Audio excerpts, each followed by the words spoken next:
If Athena Fan, YouTube content creator and fan of Hitchhiker's Guide to the Galaxy, was asked what her favorite podcast was, I am sure she would say, Digital watches are a pretty neat idea. and who could blame her?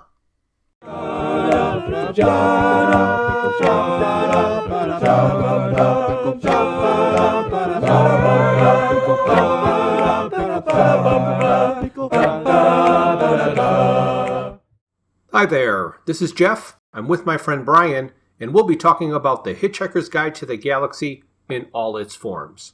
But before we do that, let's listen to a message from one of our proud sponsors.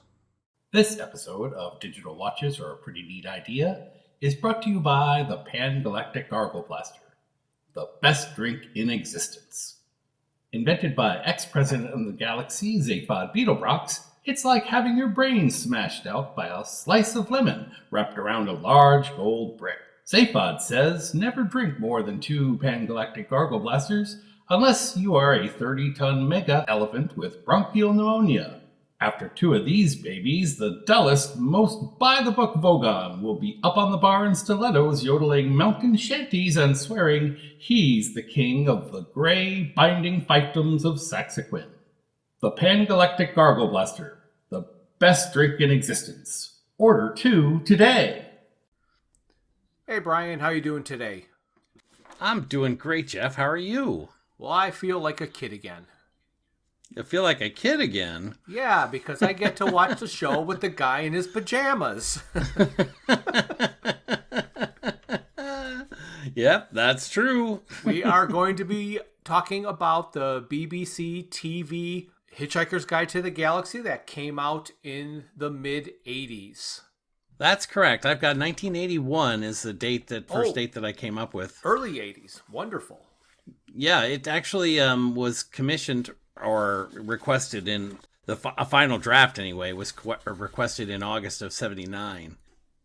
And I looked it up because I was curious about the timing, and that's what I found out. I think it was actually released in 1981. Very good. Early 81. It was earlier than I expected. Mm-hmm. Well, the other reason I thought about that is, I guess we'll get into it a little bit later on. All right. So we're going to talk less about the story and more about how effectively or ineffectively they adapted the radio script into the TV show. Yes, because it's clearly obvious that this is an adaptation of the radio show when you watch these 6 episodes. Yes. It matches up with the radio series perfectly. Yes. Mm-hmm. They've even kept the same cast, so you don't have to get used to any new voices or anything, and you get to see how everybody looked. Yes. Yes.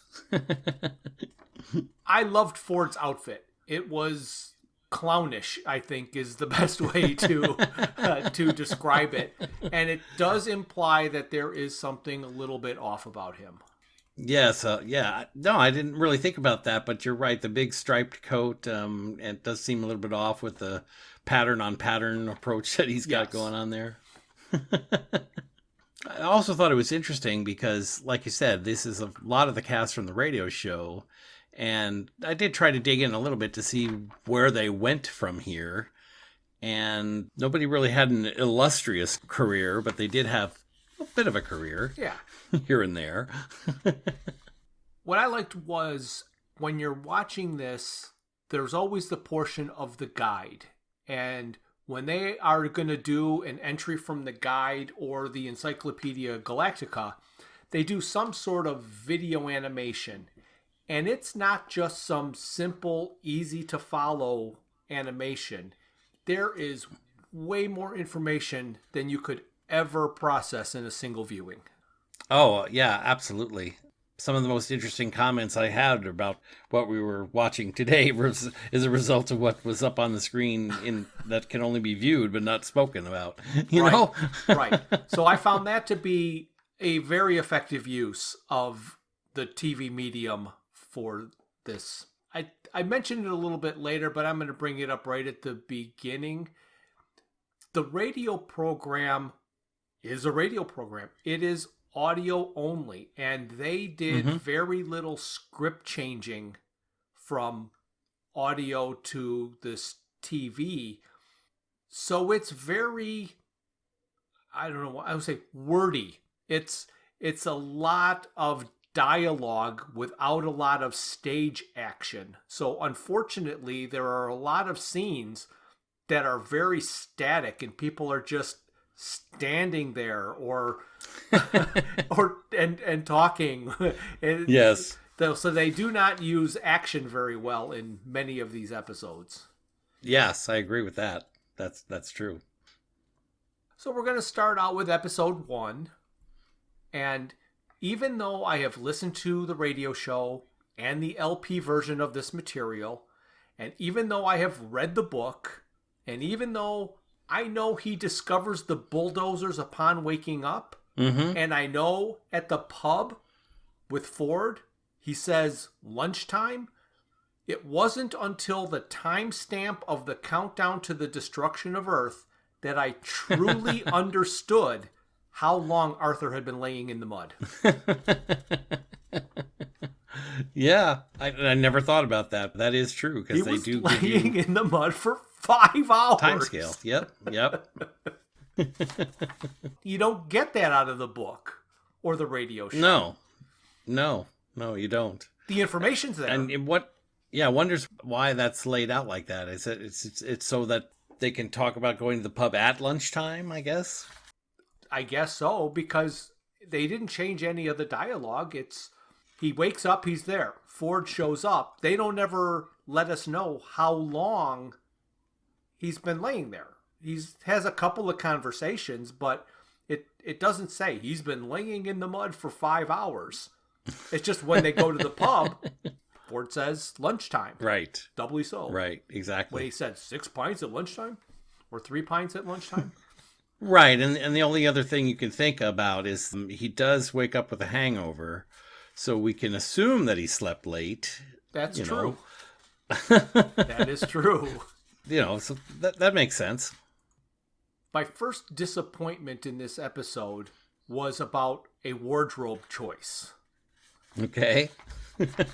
L. Prosser was wearing a wool flat cap when he should have been wearing a little fur hat. Yep. I didn't really catch that, but I agree. we lost that reference. Yes. And they don't even do a little reference, do they, to his heritage? Yes, they do. Hey, this is Jeff here, just cutting in to let you know they don't.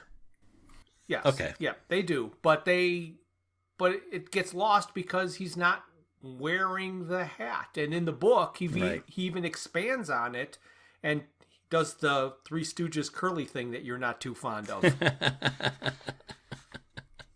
Yep. Yeah, it's somewhere in here where they talk about the ape descendants and when, oh yeah, I know what it is. When Ford comes up to Arthur, right before that, they mention that, due to the fact that they've had so many years of evolution that they no longer pick fleas off each other. Right.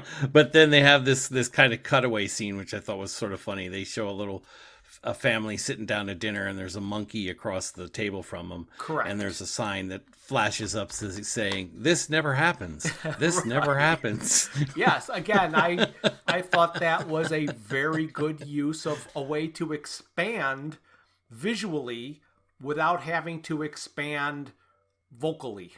Right. They didn't have to add any new dialogue, but in the background, you just have something to watch while they're reading this excerpt from the guide in the ancestry of ape-descended life forms. And it's always the tiny little things that, since you and I have seen so much and read so much and heard so much, that I get a little kick out of. But they're, just as Ford and Arthur are leaving Arthur's home, and Prosser is going down into the mud, Arthur says to Ford, "I'm not dressed to go to the pub." Oh, I didn't even catch that line. Yeah. And I can't even tell you how many times I've watched it. So it's the only reference to his attire that they make during the show. Did you happen to see Douglas Adams in the bar as a patron? I did not. Was Yes. he Yes. in the bar in the back down there? Yeah. Yes, he was. I know he does make cameos in this, but I probably didn't catch all of them. In the radio series, they never name the pub. And in the book, it is the Horse and Groom. Right. But in this TV show, they showed that it was the Red Lion. Mm-hmm. And I was a little curious, and I wondered if there was a reason. And my suspicion was that it was because that was the name of the pub where they filmed the show. And so I did look it up, and I was right. Oh, great. That's awesome. I They like just that. used the name of the pub where they did the filming. Mm-hmm. Mm-hmm. My next little disappointment came from being a little confused that it was said that there was a fleet of flying saucers when the Vogons were going to destroy the Earth. But Right. there only seemed to be one at the end there when the Earth was blown up. Right. So where did all the other ones go? I'm not really sure, but again, one of the parts of that's, well, prior to that, the Earth blowing up scene is they're talking about the Pangalactic Gargle Blaster. Oh, yes. And the places where you can go to get the best ones and the facilities that are there to help you recover from having drank a Pangalactic Gargle Blaster. Correct. That is another one of the video animations that has way more information thrown at you. Right. And I got a kick out of one of them mentions that if you happen to be a kidney donor, then you get a 25% discount.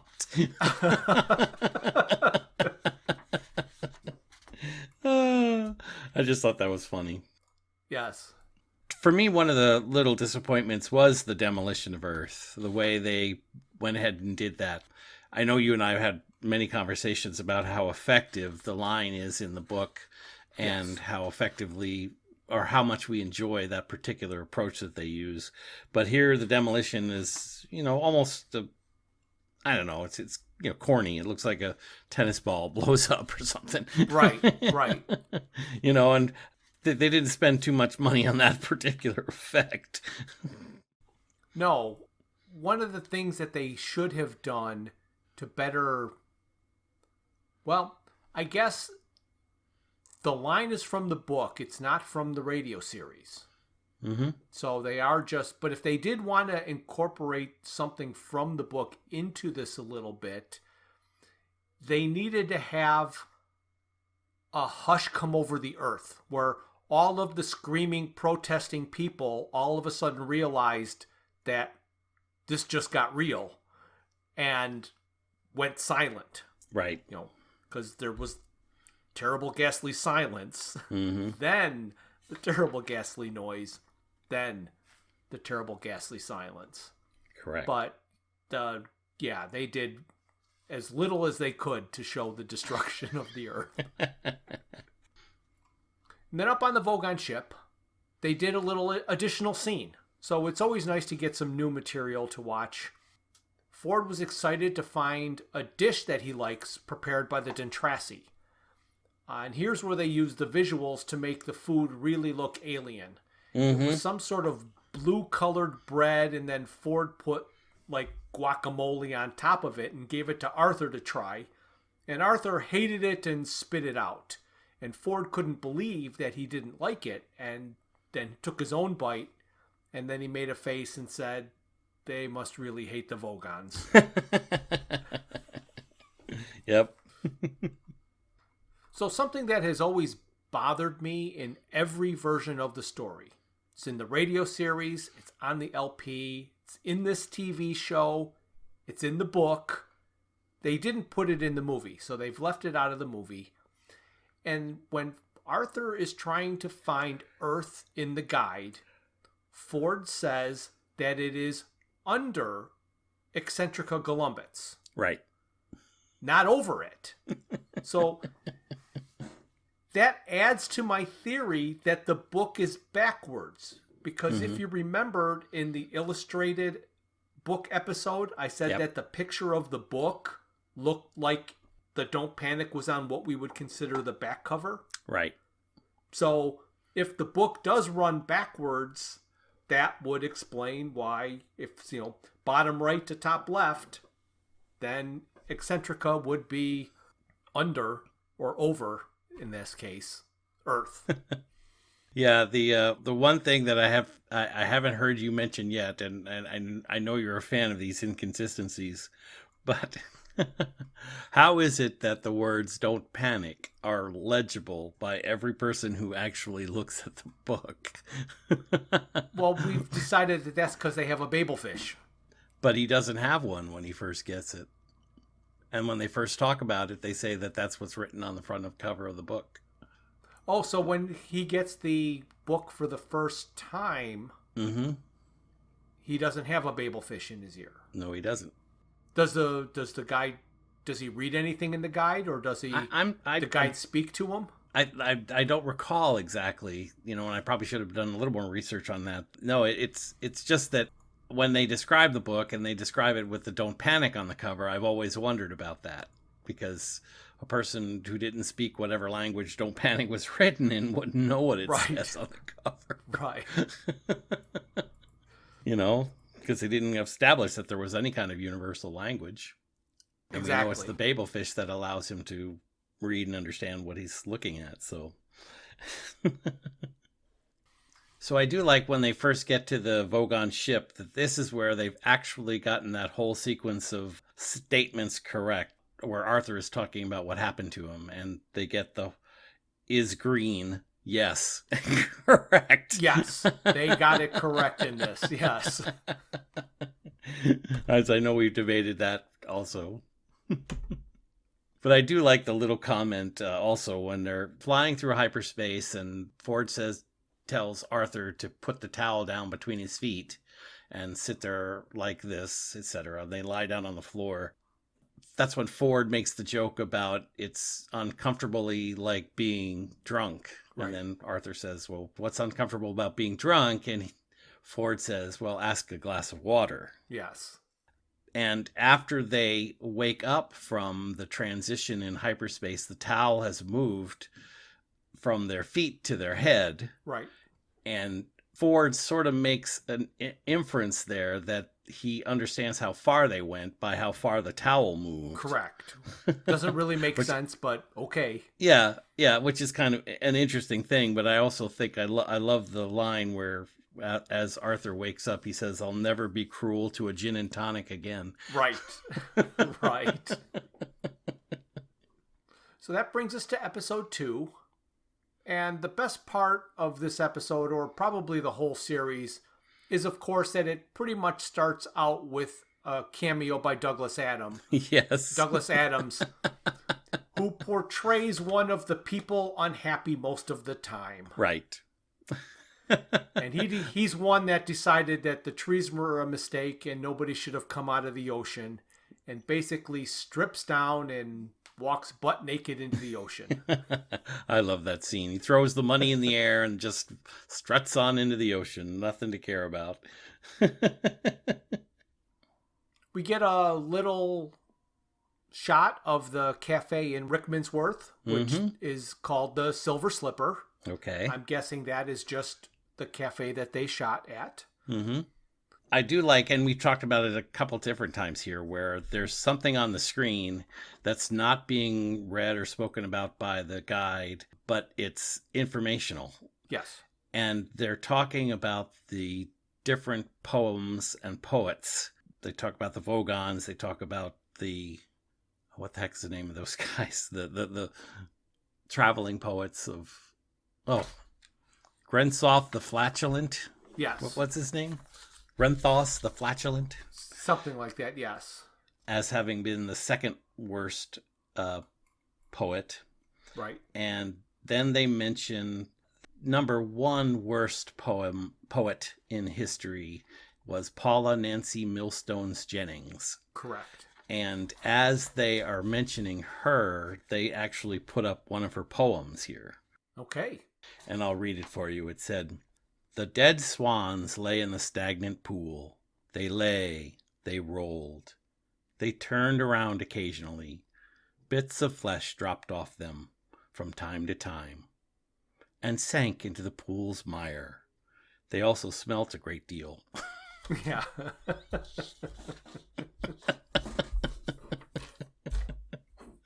Oh my gosh. Yeah. I'm not sure that's as bad as Vogon poetry, but we'll It's figure up it there. out. It's up there. Uh, we are introduced to Trillian, Zaphod, and Marvin. Trillian in no way matches the description in the book of dark hair and dark complexion. Right.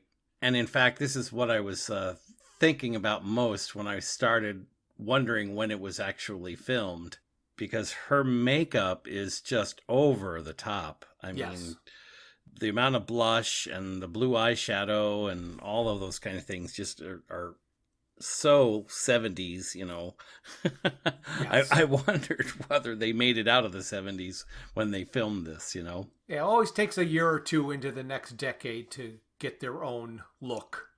Right, exactly. And I was a little curious too, because she's got kind of a interesting voice, kind of a squeaky sort of, voice that Yes.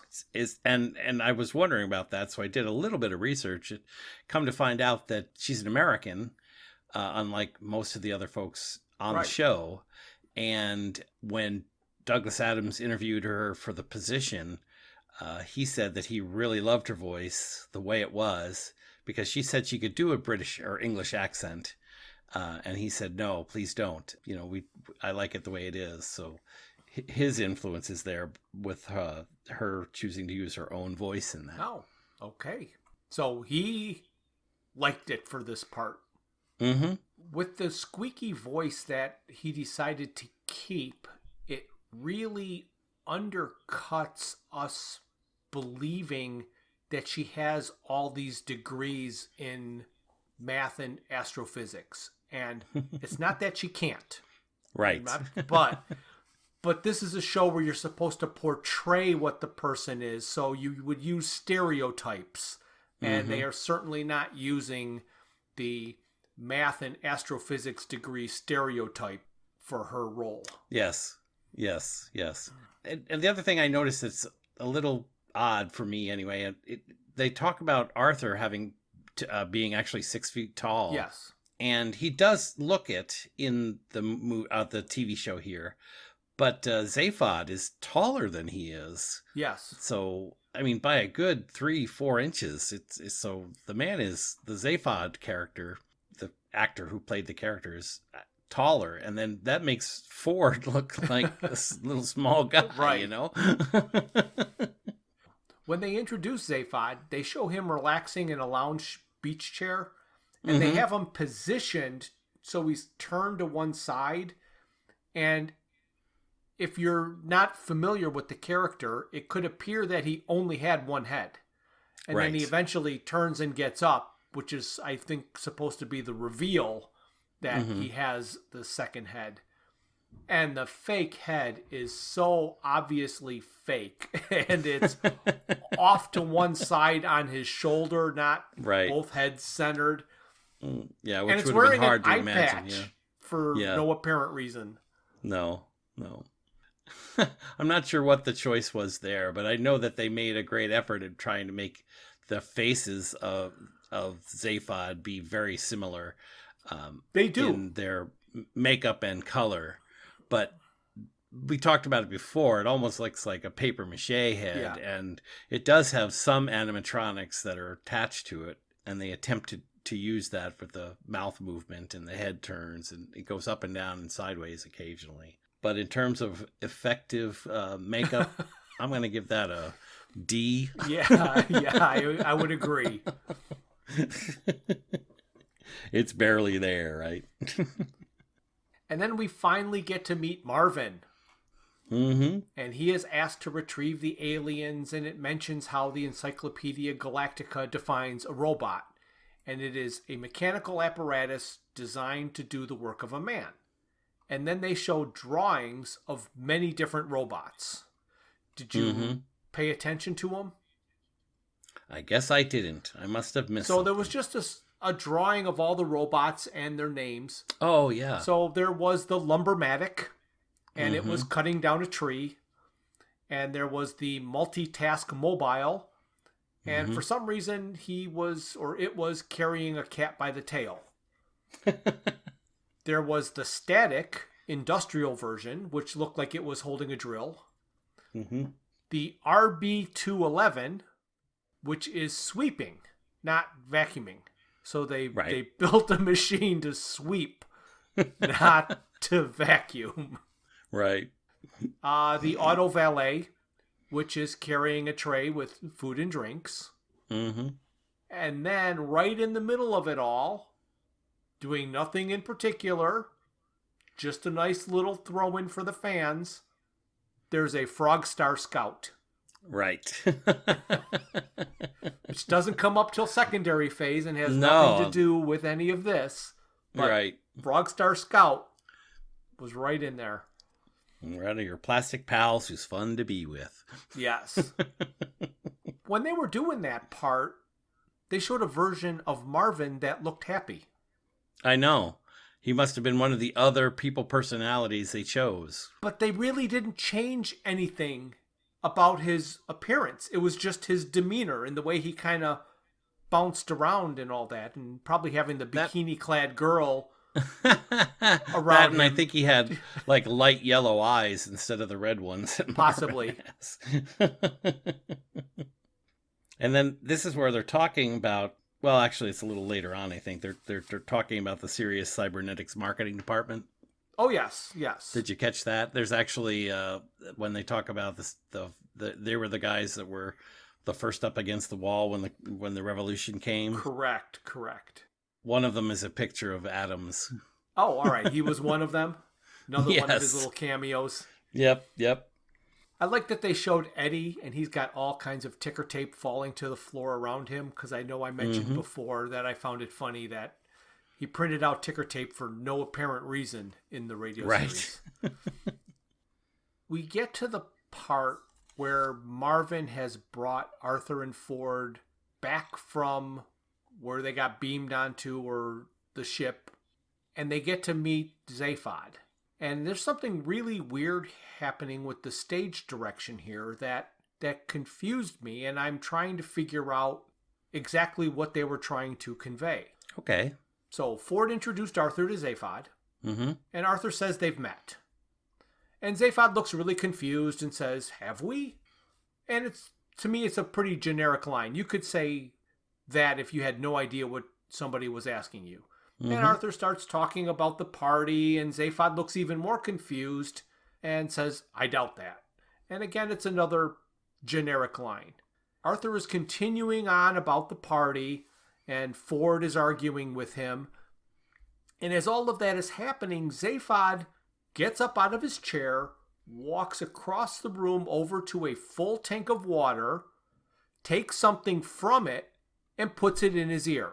Right. And from that point on, he totally knows what Arthur is talking about. Oh, that party.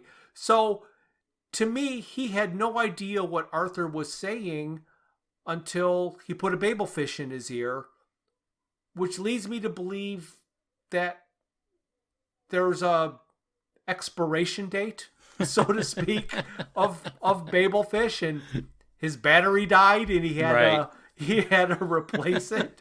So did you catch that? What did you think of that? Well, yeah, I mean, I did catch it. I thought it was a little strange because you do see that same configuration of the fish tank and dispenser when Ford gives Arthur his babelfish. Yes.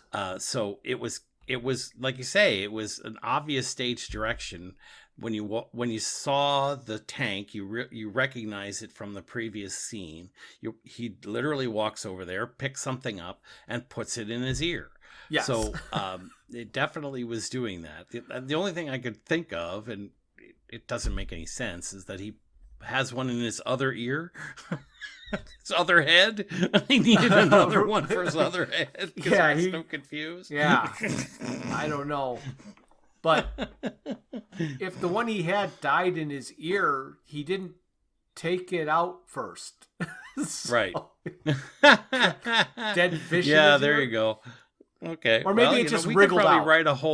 We could write a whole book on the the life span and of the babelfish. Right. I think the last thing or one of the things that happens here, and I thought for sure that you would mention it, is as Trillian joins the boys on the bridge, you hear Eddie say, "Some complete." Yes, that was the part that I liked that was on the LP that wasn't in the radio show. Mm-hmm. He actually says something like, "Added to -1, some complete." Yes. So then we get to chapter 3, and this chapter starts off with the passage that includes men were real men and women were real women and small furry creatures from Alpha Centauri were real small furry creatures from Alpha Centauri. Well, the actors just sat there. They were doing nothing. They were like flying a ship. So this guy is just sitting in the pilot chair and this woman is just sitting in a co-pilot chair. And then there is a gigantic furry creature between them. And if that is a small one, I'd hate to see a large one. Uh-huh. I also wondered, and I thought you'd appreciate also the fact that the Heart of Gold does in fact look like a racing shoe. It does. It does. So as we know, they're going to find the planet of Magrathea, and so the guide is doing the legend of Magrathea and explaining all of that. And there's graphics in the background. And the graphics are a little bit, I guess, school-like. Mm-hmm. It's very, very dry, very boring, very just... They were showing the layers of a planet and how it's constructed, and it's got the core and the man, it's just going on, and it's nothing special, but at the very end there's an optional outer layer called the meringue. So I didn't see that. That's funny. So you gotta, because you quit watching it because it's just like going to school, and I don't want to know the layers of a planet, but if you stick out through the whole thing, you'll see that there is an optional meringue layer.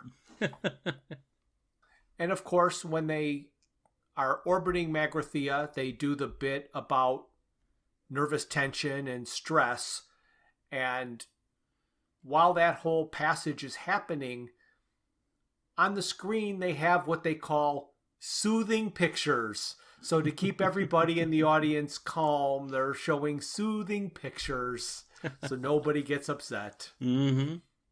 And then if you want to talk about not using the medium to its potential, this is the part when they're listening to the recorded announcement from ancient Magrathea.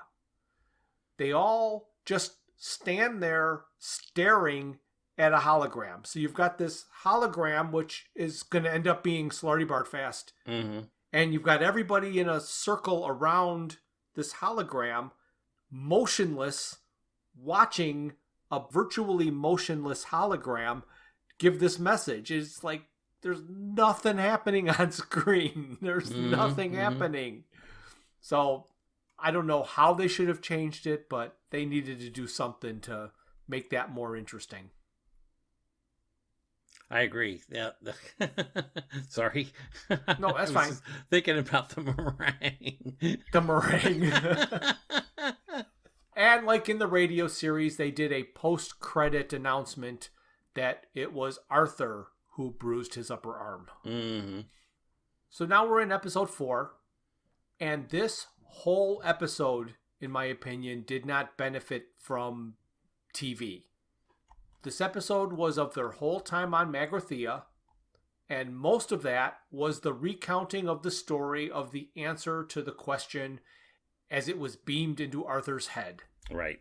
So most of the visuals were Arthur sitting on a chair or 4 men standing around a giant computer arguing, and Deep Thought doesn't move. He's a computer. So whenever he's talking, they're just showing this box with a couple of flashing lights that go in time to his speech.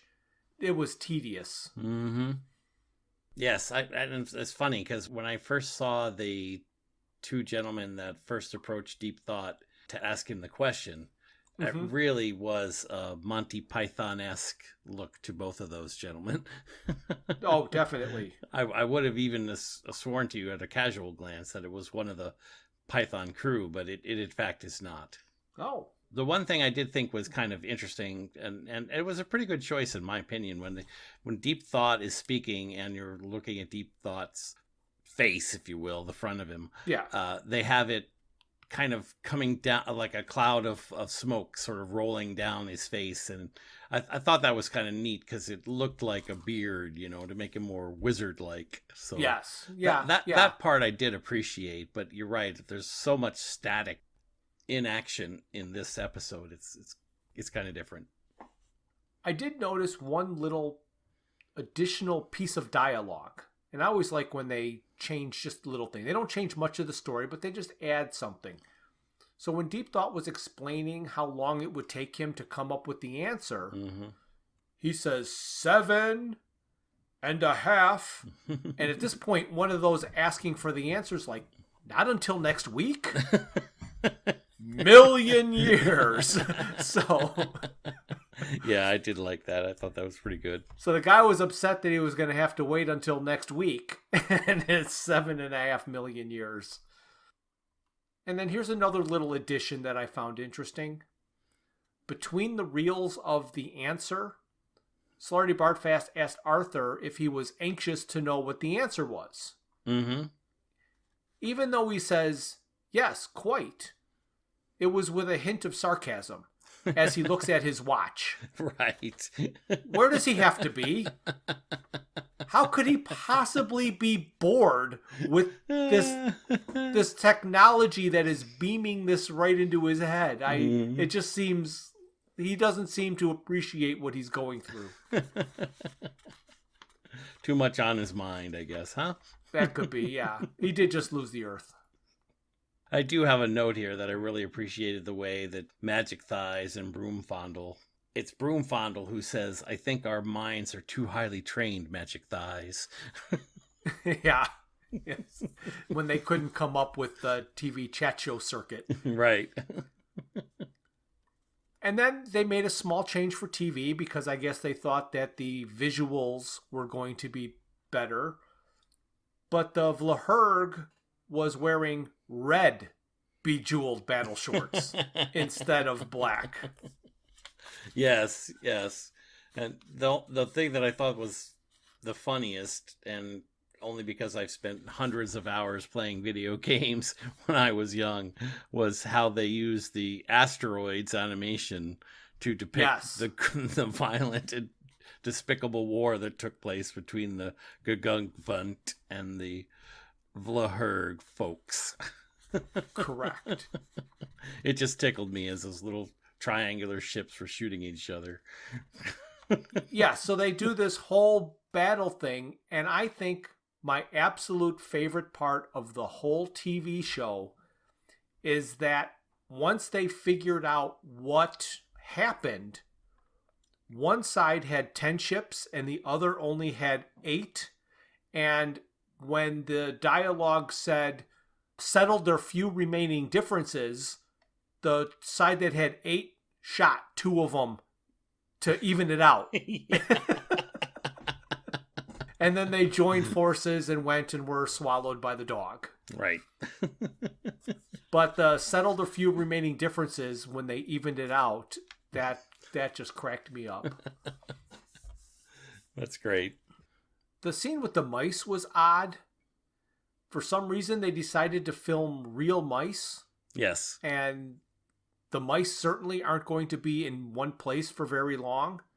So the footage of the mice was always shown in like extreme slow motion. Mm-hmm. And they used the same couple of clips over and over and over. So they got very little useless footage of the mice. Yes, they did. I mean, it is obvious. And when they say that working with animals in TV is very, very difficult. Right.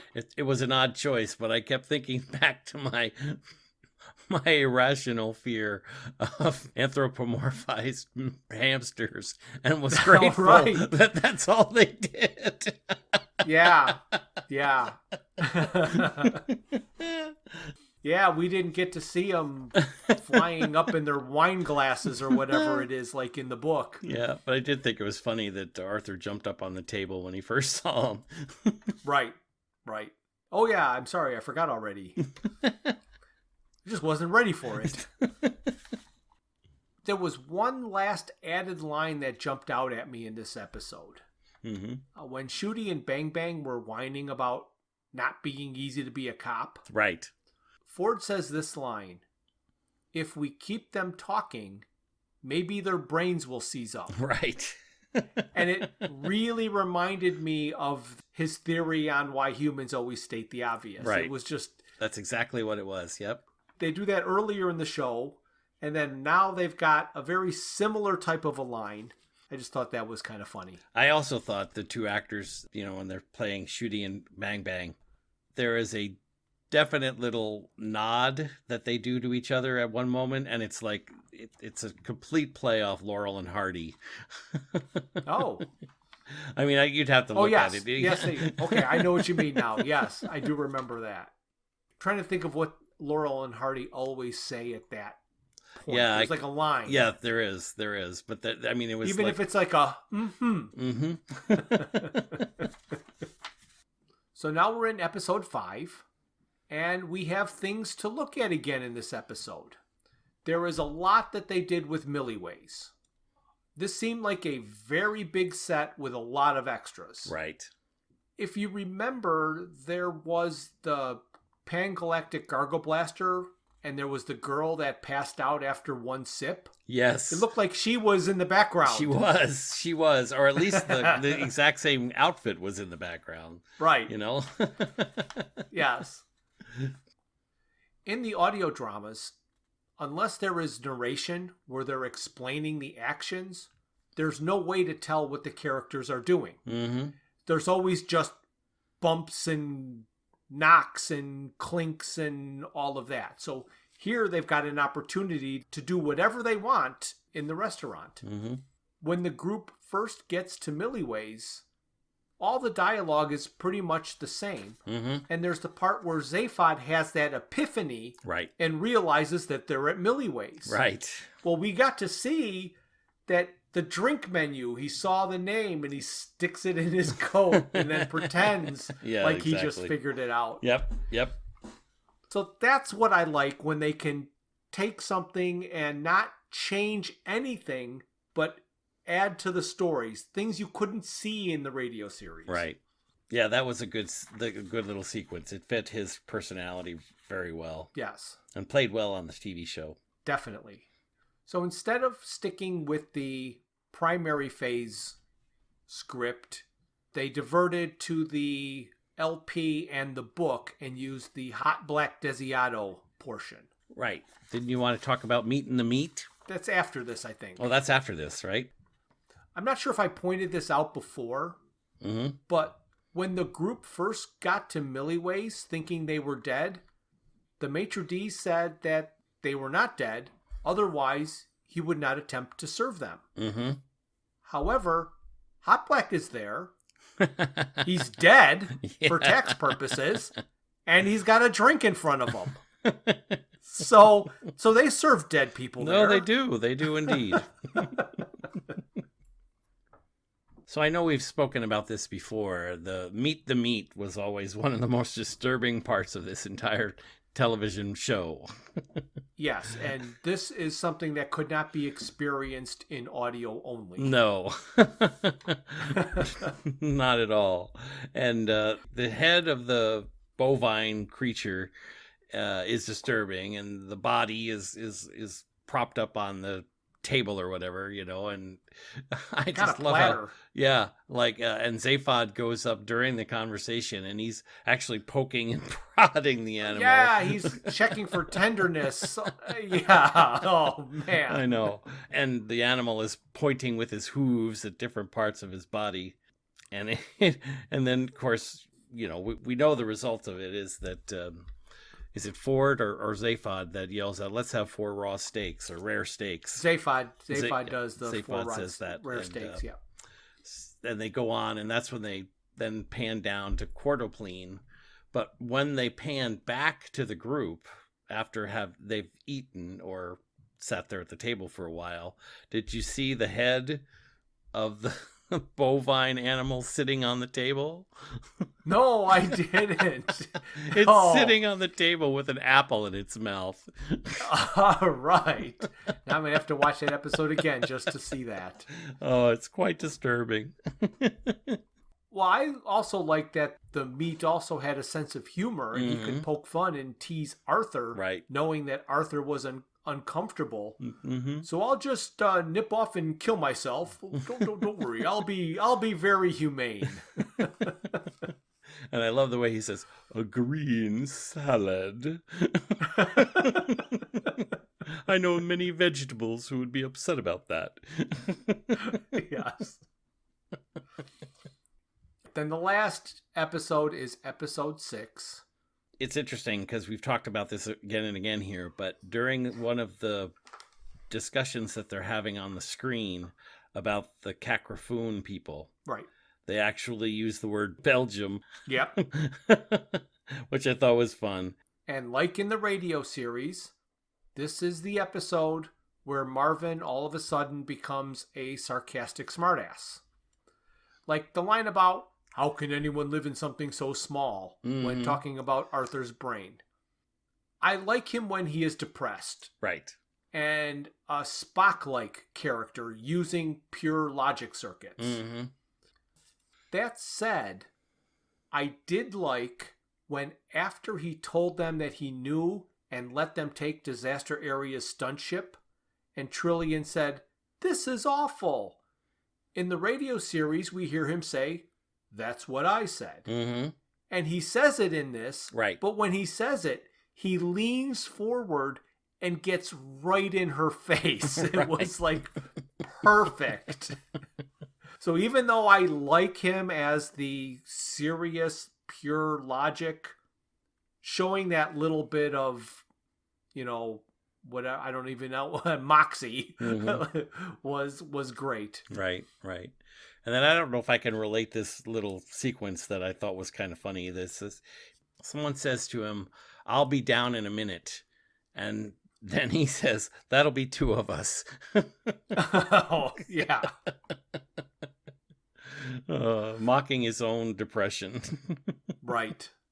So when Ford and Arthur finally get to the Gulgafrinchen ship, this is where the visuals really add something. Mm-hmm. So one of the things I thought was kind of fun, the kind of little thing that they put in here, is when Ford and Arthur end up on the B Arc, for the first moments that they arrive, actually as Arthur arrives, he realizes that he's wearing Ford's jacket and Ford's satchel. Right. And then, of course, when Ford arrives, he's wearing Arthur's dressing gown.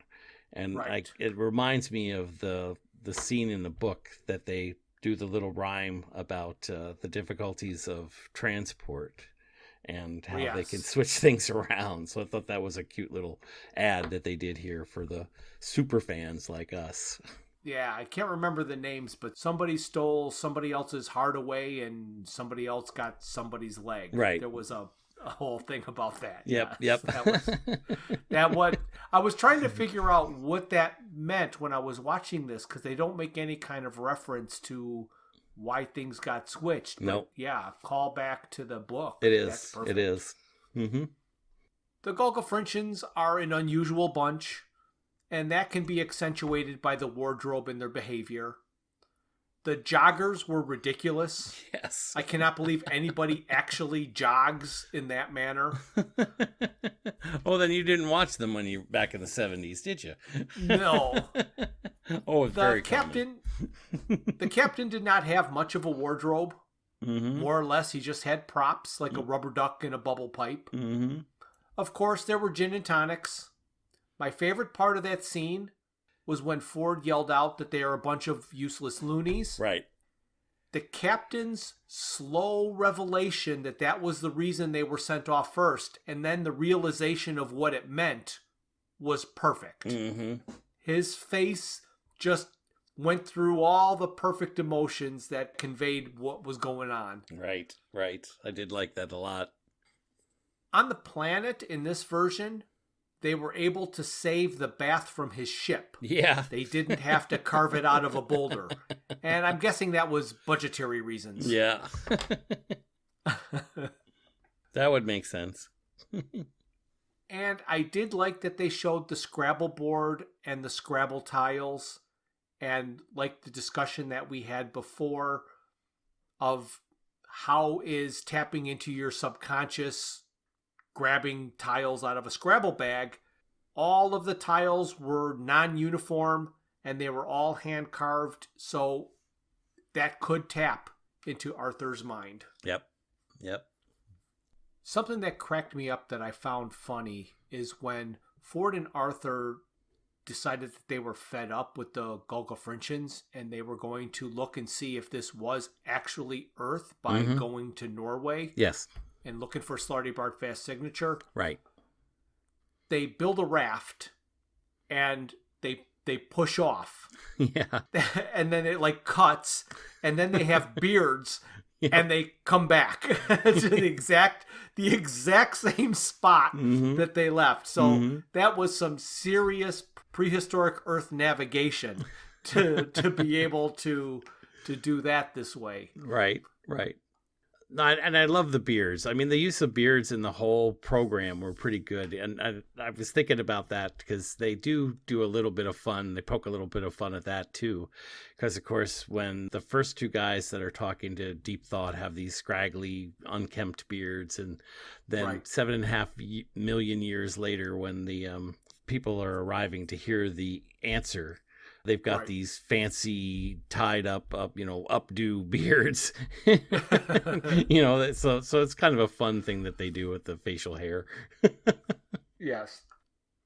And so Arthur finished his Scrabble game with the cavemen and they got the wrong question or what they think is the wrong question. And they decide that, well, that's it. We're just going to have to live out life. And like in the radio series, we've got Wonderful World that plays, and it's just a peaceful, serene setting, and the show ends. Right. And it makes you wonder, doesn't it? Because, of course, there's far more content that was available, and I didn't really look into it, but it must not have been too popular because it wasn't renewed, right?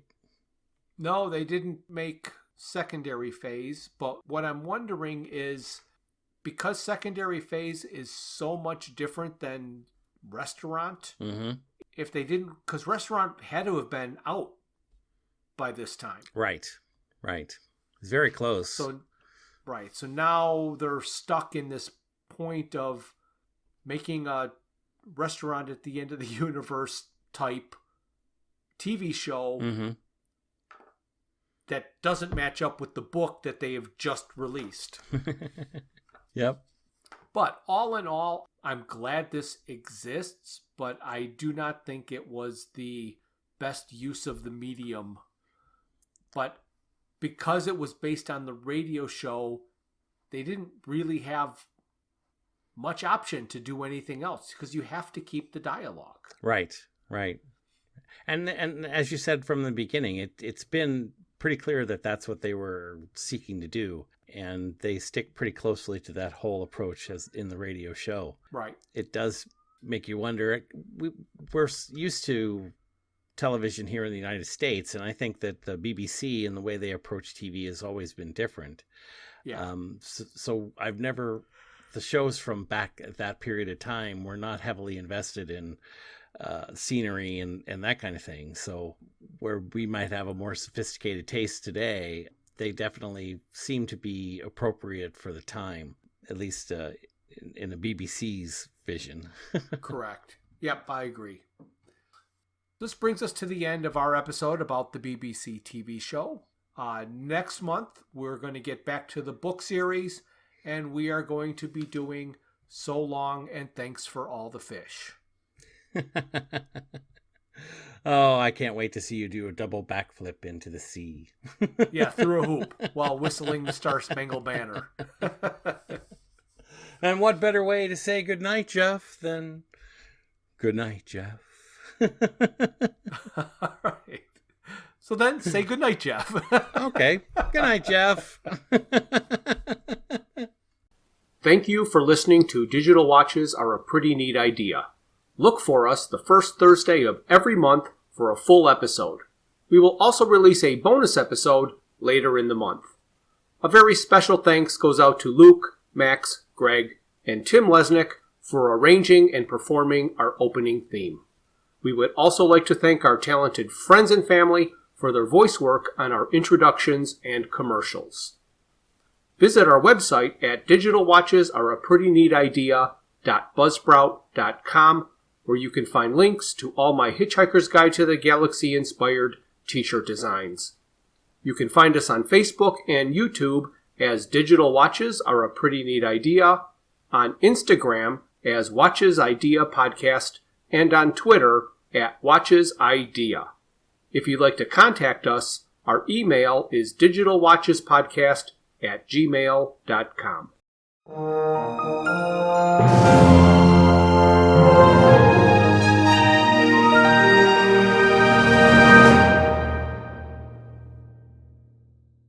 This has been a Froods for Thought production.